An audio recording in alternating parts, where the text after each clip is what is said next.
We're now going to be doing a simple prophylactic ankle taping. So we are talking someone who is either returning from an ankle sprain, has vulnerable ankles, or just likes being taped, which sometimes can happen at various degrees of sport. Now, as you know, there are so many ways to tape an ankle. Every physio you are going to meet or sports trainer might have their own little variation. The tape technique I'm going to show you is very AFL specific. Reason being, every AFL player does need to plantar flex their feet. So as a result of that, we have to compromise stability a little bit to allow function for the sport in question. When you are taping someone's ankle, a few key points to note. Try to keep the foot in plantar grade at all times. This will ensure that your tape is most effective. Other part about the tape technique, remember, we are taping for an ATFL, which means if you are taping up here in the Achilles, if you are coming down into the forefoot, it is not actually doing what you want to do. So please make sure you think about what you're trying to achieve and tape that way. Other part, some people have very prominent tibia tendons. If their tibia is extremely prominent, you are more likely going to give them a tape cut. That is where I do like to use the stretch tape over the top of a tibia tendon to reduce the likelihood of a tape cut. You give someone a tape cut, it can put them out for weeks, okay? Or just cause them pain. So I'm gonna go ahead now. So the simple rule is we're gonna use 2 anchors, one at the start, one at the end.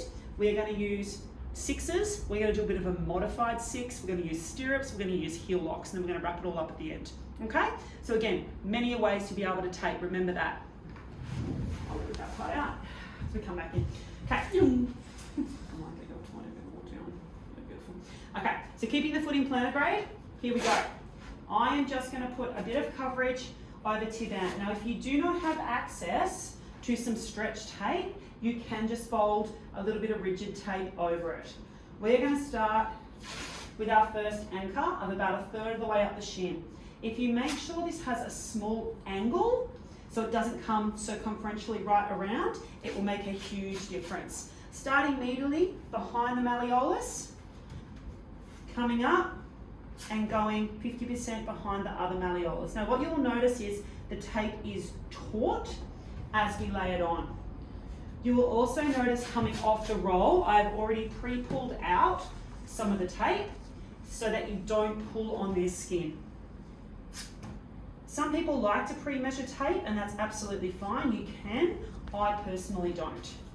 Here we're moving to our 6s, or in my case for AFL, what we call a high 6. So a traditional 6 will cut across the front of the joint here, but a high 6, which I'm going to show you, comes a little bit higher up, which allows a greater degree of plantar flexion. Now, by allowing a greater degree of plantar flexion, we do compromise stability a little bit. Our second 6, sticking around the calcaneum, as you can see, because we are trying to support the ligament, we're not supporting soft tissue at this point. Making sure there are minimal to no creases. A crease can be very uncomfortable for an athlete. Here we are going now with our heel locks. Now there are many ways to do a heel lock. I'm going to show you a traditional heel lock I do, which is one on each side. I typically will go under the foot, round the back of the heel, and then let it land wherever it wants to land. There is another heel lock which will go around the back first and then under. It does the same thing. You need to do a heel lock from each direction. Under, around the back, staying low in the calcaneum and letting it end wherever it ends. After you have done that, we need to lock off all our work at the top in that slight diagonal. And here we have your standard prophylactic lateral ankle tape. To my butt.